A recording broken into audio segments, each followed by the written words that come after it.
Hola, buenas tardes, Francisco, ¿qué tal estás? ¿En tu casa o dónde estás? Sí, en mi casa, claro.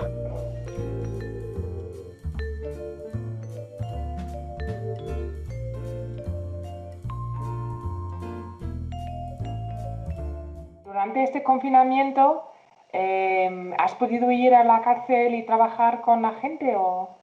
No, las comunicaciones en prisión se cortaron en el mes de marzo y hasta ayer que se anunciaron las nuevas medidas que deben concretarse según a través de instrucciones por parte de la Secretaría de Seguridad de Instituciones Penitenciarias, no hemos podido acceder ni la Asociación Pro Derechos Humanos ni ninguna otra, tampoco los familiares. Normalmente, ¿cómo es tu trabajo en la cárcel? ¿Qué haces ahí?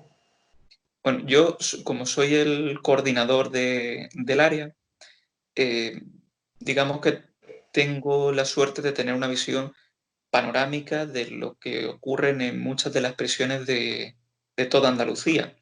Y además, como trabajamos con otras organizaciones de otras comunidades autónomas, pues también tenemos información de lo que ocurre en algún otro territorio.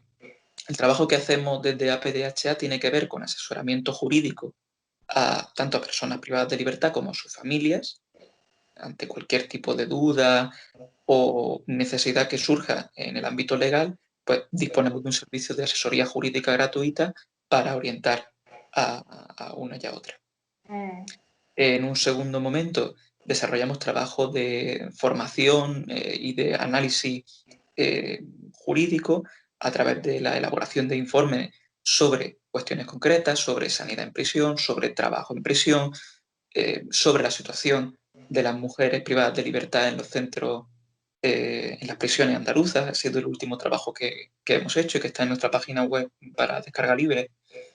Y un tercer bloque de actividades tiene que ver con las denuncias por vulneraciones de derechos fundamentales dentro de prisión. En el mes de febrero, el Tribunal Constitucional, por ejemplo, nos dio la razón en un caso en el que denunciamos la vulneración del derecho a la libertad de expresión y de información porque no habían dejado a una persona privada de libertad entrevistarse con un periodista de un periódico digital de aquí de... Ujú. ¿Y qué son las noticias que te llegan desde ahí, desde los cárceles ahora? Porque la gente, claro, en una cárcel la isolación es lo diario, no es algo nuevo. Pero claro, ahora no pueden recibir visitas. ¿Cómo es el ambiente? ¿Has oído algo? Pues los mensajes que nos llegan son constantes, son diarios, porque prácticamente las familias nos llaman o nos escriben todos los días preguntando si sabemos en qué situación se encuentra un centro penitenciario de X provincia o de X otra. Y en términos generales, la situación desde que se decretó el estado de alarma, y por eso yo decía que era una persona afortunada, es de angustia, porque no se sabe en qué situación concreta está en cada prisión, entre otras cosas porque se han cortado las comunicaciones y los mecanismos de comunicación, valga la redundancia, que se han habilitado desde el Ministerio del Interior hacia el exterior son insuficientes. Un dato. En Andalucía, que hay en torno a 13.500 personas privadas de libertad ahora mismo, según los últimos datos de instituciones penitenciarias, se han repartido 60 teléfonos móviles para realizar llamadas extras.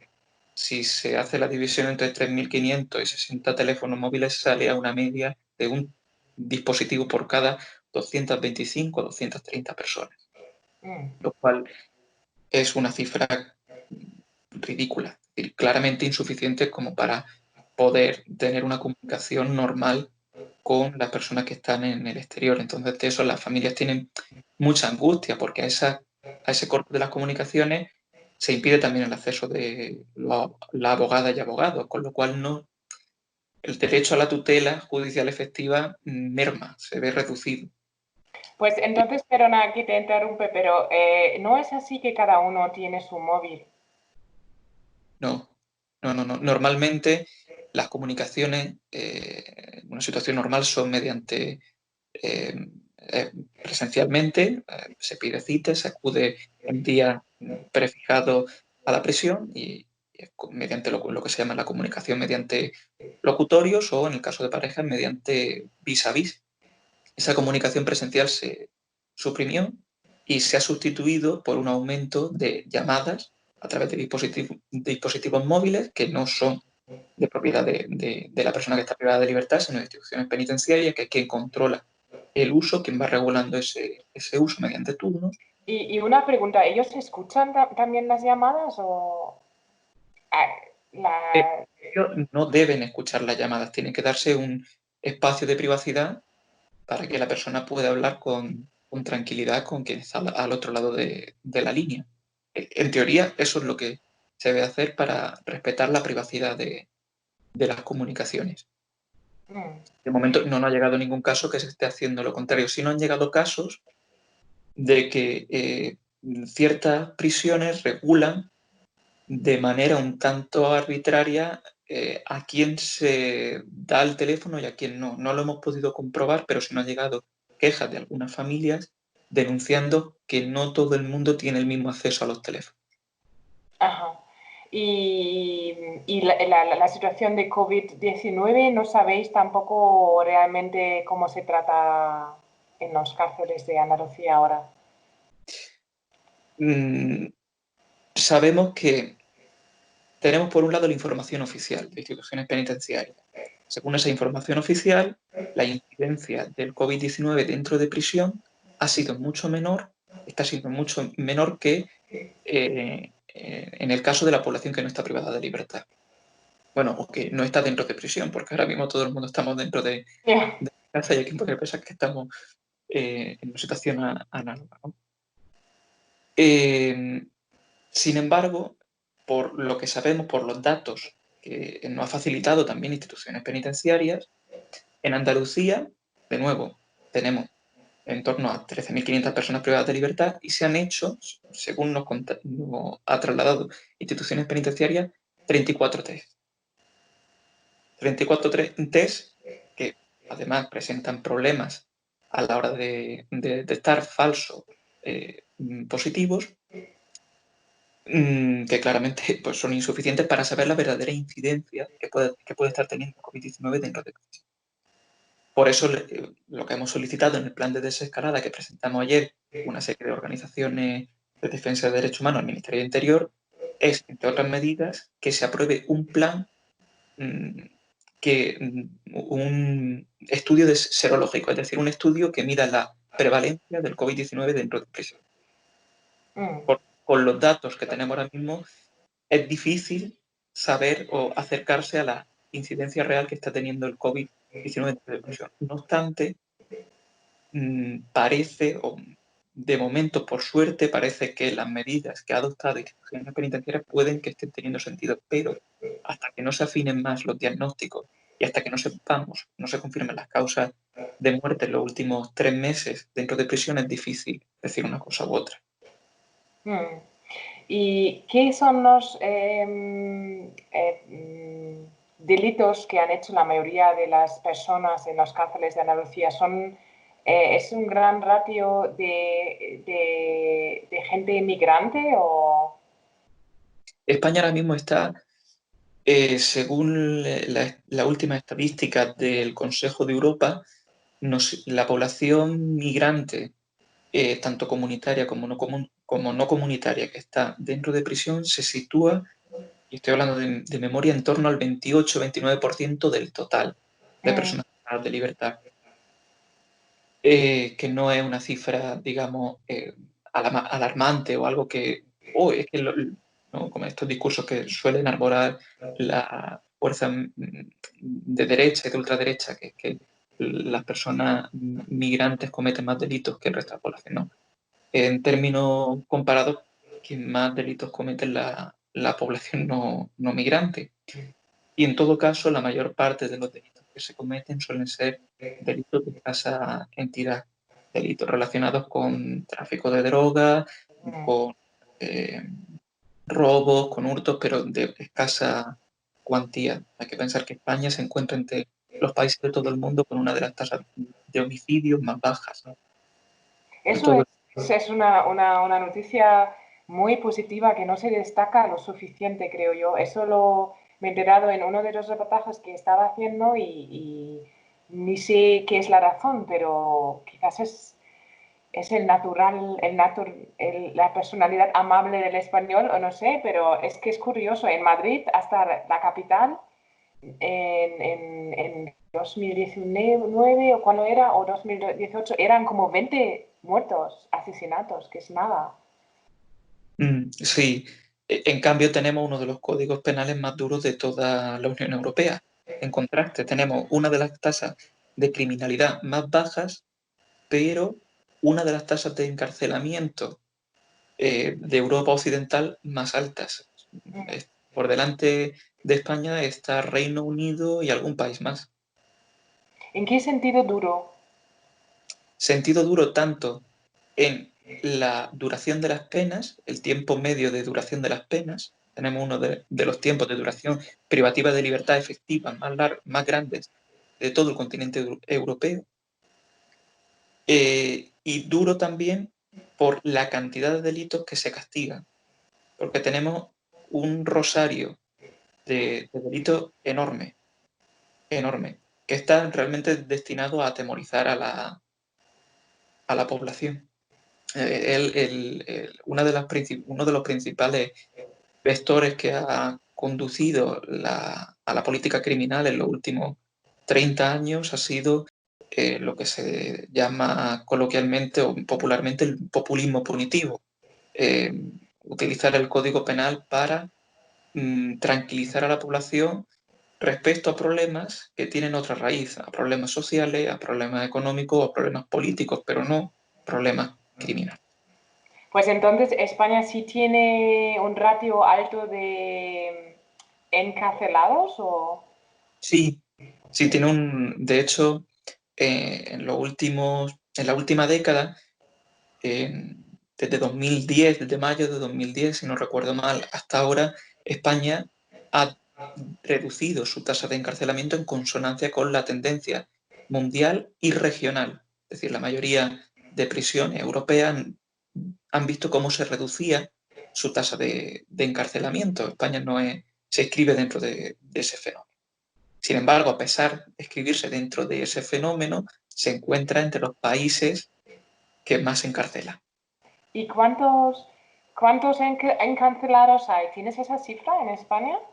¿Cuántas Pero personas ahora están en mismo cárcel? no la tengo, te la puedo enviar en cuanto colguemos, pero no sé si son Bueno, quizás un 5%, un 126 5%. personas por cada 100.000 habitantes, me parece que me suena que era. Mm, Ahora mismo, según los últimos datos del Consejo de Europa. No sé si te estoy diciendo la vale. cifra. Y eso Es- es alto, dices, ¿no? Eso es alto comparado con otros países. Eso es altísimo. Mm, es curioso, es curioso. ¿Tú crees que tiene que ver con la dictadura o...? Me cuesta trabajar. No tengo dudas de que, por ejemplo, el modo como abordamos el terrorismo sí tiene que ver con la dictadura. El modo como tratamos los delitos por terrorismo tiene que ver con nuestra relación con la dictadura y con nuestra relación con Oriente Medio, con la guerra de Irak, por ejemplo, y lo que supuso los atentados del 11 de septiembre. Esos dos elementos, nuestro pasado y nuestro presente inmediato, tienen una influencia enorme en cómo se han configurado esos delitos. En cambio, en cuanto más que al Código Penal, sí, tal vez diría que siguiendo a un buen amigo, a dos buenos amigos, a Manuel Maroto y a Nacho González, que son profesores de Derecho Penal y de Criminología de la Universidad de Girona, España sí que tiene un problema con la construcción de los aparatos represivos, los aparatos punitivos, y sobre todo con la fuerza y cuerpos de seguridad del Estado. Tenemos un aparato punitivo claramente sobredimensionado y no sería nada aventurado, nada arriesgado a que en ese sentido sí que hubiera una influencia de nuestro pasado más reciente. Pues entonces quizás me puedes dar esa cifra porque es la sensación que tengo yo, que España tiene muchas policías, que tiene, ¿no?, una presencia policial, si lo comparo con Alemania, mucho más alta. Creo que somos el segundo país de toda la Unión Europea con mayor presencia policial Mm, y muy lejos de Alemania, por ejemplo. mm. En cuanto a la ratio fuerza y cuerpos de seguridad del Estado en relación con la población. Mm, Hay mucha más presencia de policía que en Alemania o que mm. en Francia. Lo que pasa que, de nuevo, ahora mismo te estoy hablando de memoria y me da mucho apuro no tener los datos Ya. mm, Sí. claros, negro sobre blanco, porque a mí me gusta mucho afinar totalmente. Pero te los puedo enviar, porque hace poco, de hecho, sacamos un reportaje, unos compañeros de APDH hablando del tema. Y el estado de alarma, que ahora Sánchez quiere prolongarlo un mes más, Mm. entonces para ti, como activista de derechos humanos y eso, y bueno, también siento que tú estás un poco en favor de quizás relajar un poco ese código penal y la presencia de la policía. ¿Cómo ves tú lo del estado de alarma ahora otra vez más? ¿Tiene sentido o no tiene sentido? Mm, mm, Creo que lo principal es lo que nos diga la salud pública. Eso es lo que, pero lo que nos diga la salud pública, no digamos, un partido político concreto. Pero reformulando tu pregunta, lo que diría ¿es necesario aplicar un régimen de sanciones tan estricto como el que se está aplicando desde el inicio del estado de alarma? Te Mm, digo, no, en absoluto. De hecho, lo urgente es, primero, derogar la ley de seguridad ciudadana, que como venimos pidiendo desde hace un montón de años, antes incluso de que se aprobara, las organizaciones y movimientos sociales. Lo segundo es, todas las multas, todas las sanciones que se han impuesto tienen un dudoso régimen jurídico, precisamente porque se han impuesto al abrigo de esta ley de seguridad ciudadana. Por tanto, lo segundo que hay que hacer es revisar y anular, en su caso, en el caso que proceda, que no son pocos, las sanciones que se han impuesto. mm, Y lo tercero es buscar mecanismos alternativos que, para controlar de una forma no punitiva eh, la- el estado de alarma, si fuera necesario prorrogarlo.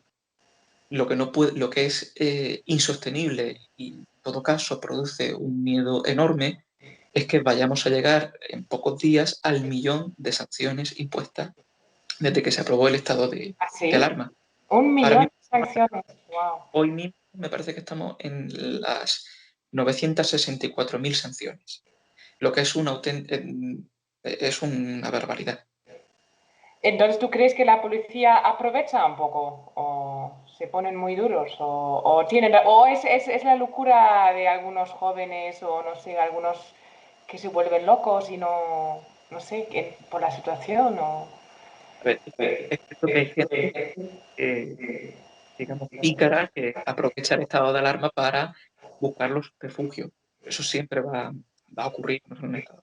Lo preocupante son los excesos policiales que se están registrando y ante los que ha hecho llamamientos tanto el Consejo de Europa como Naciones Unidas, tanto a situaciones que vulneran los derechos humanos. Hemos visto imágenes terribles que tienen que ver con insultos desde los balcones, que tienen que ver con un uso excesivo de la fuerza por parte de las fuerzas y cuerpos de seguridad del Estado en numerosas provincias, o incluso con la entrada en domicilio sin orden judicial de por medio.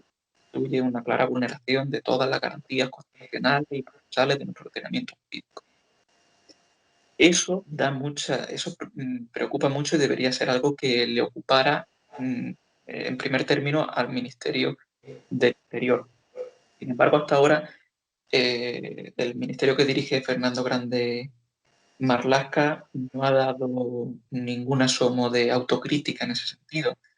El defensor del pueblo sí que lo ha denunciado, lo hemos denunciado numerosas organizaciones y movimientos sociales desde el inicio del estado de alarma, pero el número de sanciones sigue subiendo y esa curva no están preocupando, nadie se está preocupando en frenarla más allá de las organizaciones y movimientos Pues, sociales. ¿Pero tú crees que la gente va a pagar esas multas? Porque... Gente que la está pagando ya, que ya la ha pagado, de hecho. Ah, Sí, ah, sí, sí. ¿Cuándo fue? Esta semana, el inicio de esta semana, tuve que presentar, yo mismo tuve que redactar varios recursos solicitando la anulación de varias sanciones porque se habían impuesto esas sanciones a personas que podían transitar por la calle porque iban a una cita ya. en salud mental. Es que en general creo que también el importe de las multas en general de tráfico también son en España, es que es sin sentido, es que empiezan con 40 euros, luego 90, es que no es normal esa cantidad de multas. Yo creo que es único en Europa. Y Yo, aquí son 700, 400, es que es absurdo. mm, yo no, aún no he visto ningún estudio comparativo del número de sanciones. Seguro que se está haciendo y seguro que va a salir más pronto que tarde.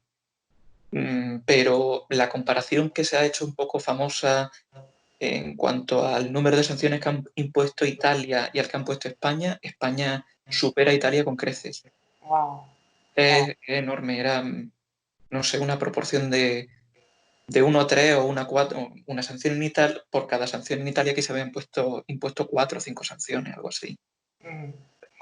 Y bueno, en general, que tú acabas ahora con tus estudios de derecho, quieres ser abogado, me imagino, Sí, sí, sí. ¿no? Vamos, Eh, este tiempo es como si llevo, creo que ya 4 años en APDHA y para mí es como si no he empezado a ejercer aún porque yo no puedo presentar una demanda, pero sí que gracias a los compañeros y compañeras del área de cárceles sobre todo, no solo, pero gracias sobre todo a ella y a ellos, estoy formándome ya en la práctica jurídica diaria que tiene cualquier persona que se dedica a la abogacía. claro, pues entonces con esos conocimientos, ¿tú ves que los cárceles tienen un futuro? ¿Por qué no funcionan? Yo, por ejemplo, también he ido una vez de voluntaria a una cárcel aquí en Madrid para dar una charla sobre la reintegración de prisioneros en la vida laboral. Y yo era muy inocente porque la gente me decía que nos ponemos peor aquí dentro y todos los contactos que tenemos aquí son peores, es que salimos peor de la cárcel que hemos entrado. Y no sé, ¿qué solución ves tú para detener gente que ha cometido crímenes, pero al mismo tiempo hacerlo de una manera que sirve? Después el último año, el 15, se reformó el Código Penal y se introdujo la prisión perpetua. Y aún hay gente que le parece que tenemos un código penal blando, cuando no es así, pero no es así desde prácticamente la década de los 90. Lo primero que habría que hacer es revertir esa tendencia. Y para eso habría que hacer un ejercicio de pedagogía social no solo por parte de las organizaciones y de los movimientos sociales, sino desde los poderes públicos, en primer término. Los poderes públicos tendrían que tener una labor de primer orden para mostrar que el Código Penal debe ser, en todo caso, eh, el último recurso y no el primero como parece que lo tenemos cada vez más o como nos transmite cada vez más los medios de comunicación y la vida política en general, cada vez como una apelación más fuerte a solucionar los problemas, cualquier tipo de problema a través del código penal. Creo que la alternativa primero debe ser revertir esa tendencia y en segundo lugar recuperar eh, las instituciones sociales, desde los servicios de salud hasta servicios comunitarios de base, que porque en muchas ocasiones mucha de la gente que termina en prisión termina por situaciones de pobreza o de precariedad vital, porque no tienen asideros familiares, colectivos de los que tirar. Y al final no queda otra que vivir en la calle y cometer un pequeño hurto o un robo. Pero, claro, la discusión que hay es sobre los asesinos de verdad y los violadores. ¿Cómo ves ahí? Porque yo estoy de acuerdo que esta gente no se puede soltar después de 10 años. Gente, la manada quizás es otro asunto, pero gente psicópata, no sé, ¿cómo Sí, lo ves? pues en ese ámbito concreto, recuerdo que tenemos en contra de lo que se dice y de la sensación que se transmite en los informativos y en los programas Ya. La Rosa de la Mañana. Tenemos uno de los tiempos medios de estancia de impresión más altos de toda Europa. Y el asunto es, si las prisiones deben servir para la reinserción social, lo que se ha hecho dentro del ámbito penitenciario en los últimos 20 años ha sido destruir o desnaturalizar la función de reinserción que debería tener la prisión. Y esto lo dicen las mismas personas que trabajan dentro de instituciones penitenciarias, lo reconocen. Una cosa es el régimen el reglamento penitenciario, que recoge el principio de resocialización y del tratamiento eh, penitenciario individualizado. Y otra cosa es las transformaciones que se ha producido del ordenamiento jurídico durante este tiempo, que lo que ha hecho ha sido transformar ese principio constitucional recogido en el artículo 25.2, apartarlo, dejarlo a un lado y en su lugar mm, renunciar a cualquier posibilidad de transformación de una persona. Lo que queremos es una persona que ha cometido un delito terrible, dolorosísimo, un asesinato de un niño, pienso en el caso de Ana Julia Quezada, por ejemplo, a quien se le aplicó la prisión perpetua, se le ha aplicado la prisión perpetua. Pensamos que ese ejemplo nos basta para concluir que todo el mundo, que cualquier persona que cometa un delito es una persona que merece el peor de los males y el peor de los castigos y que ya no es una persona recuperable para la sociedad. El principal problema es esa idea. La idea de que una persona, una vez comete un delito, ya no merece, perdón, no merece nada más. No merece eh, ninguna otra oportunidad, ni que exista un sistema que intente recuperar a esa persona para la sociedad, que intente eh, mm, rehabilitar o de alguna forma reparar el daño que ha producido.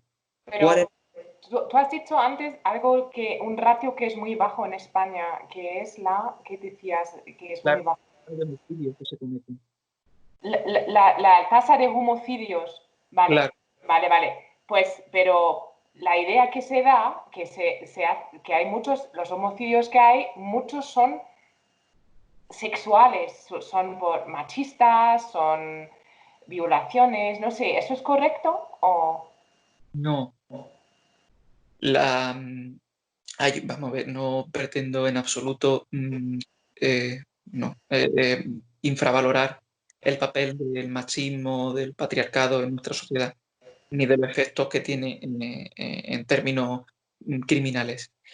Ahora, no todos los homicidios son por violencia machista o Aunque parece, los medios de comunicación no... últimamente parece que todo tiene que ver con manadas. Ya.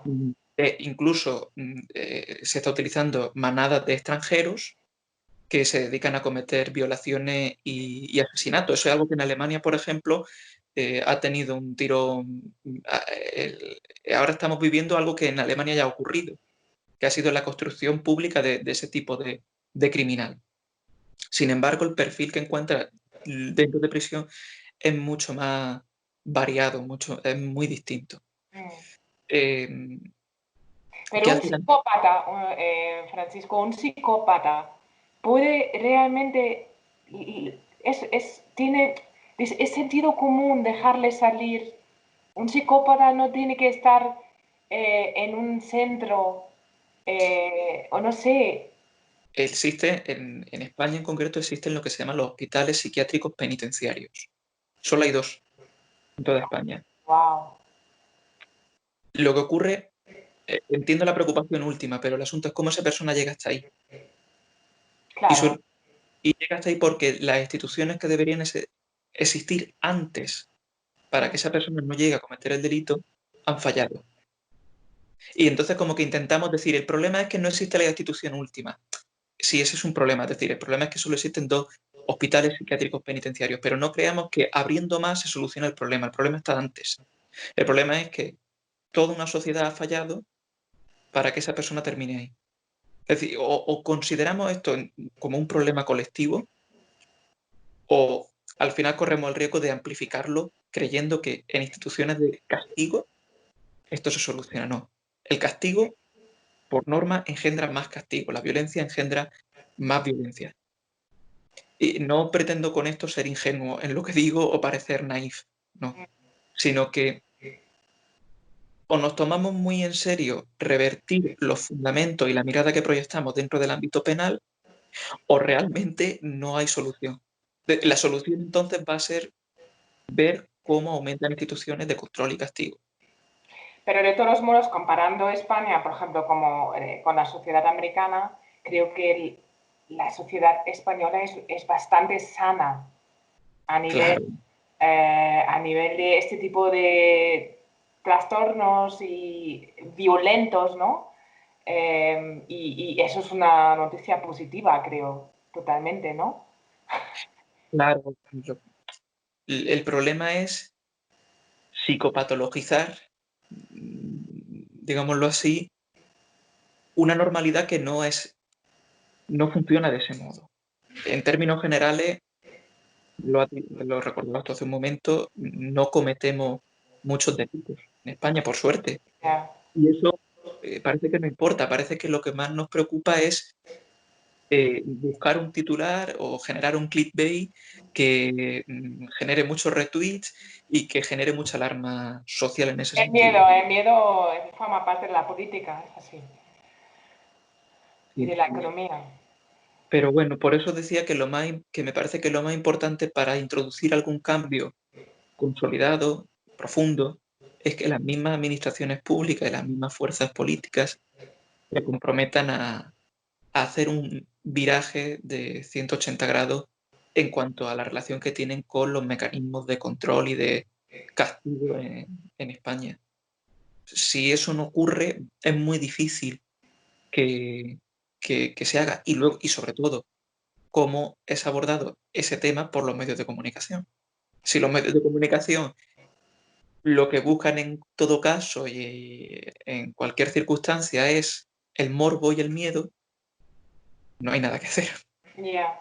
Pero tú tienes una, para acabar ya la charla, es que es tan interesante que nos hemos pasado mucho. que, ¿qué es la razón por qué España tiene tan poca criminalidad? ¿Cómo lo explicas tú? ¿Qué tiene que ver? ¿Con el sol? ¿La playa? ¿El mar? No sé. No lo sé. No, No hay estudios sobre esto. sí,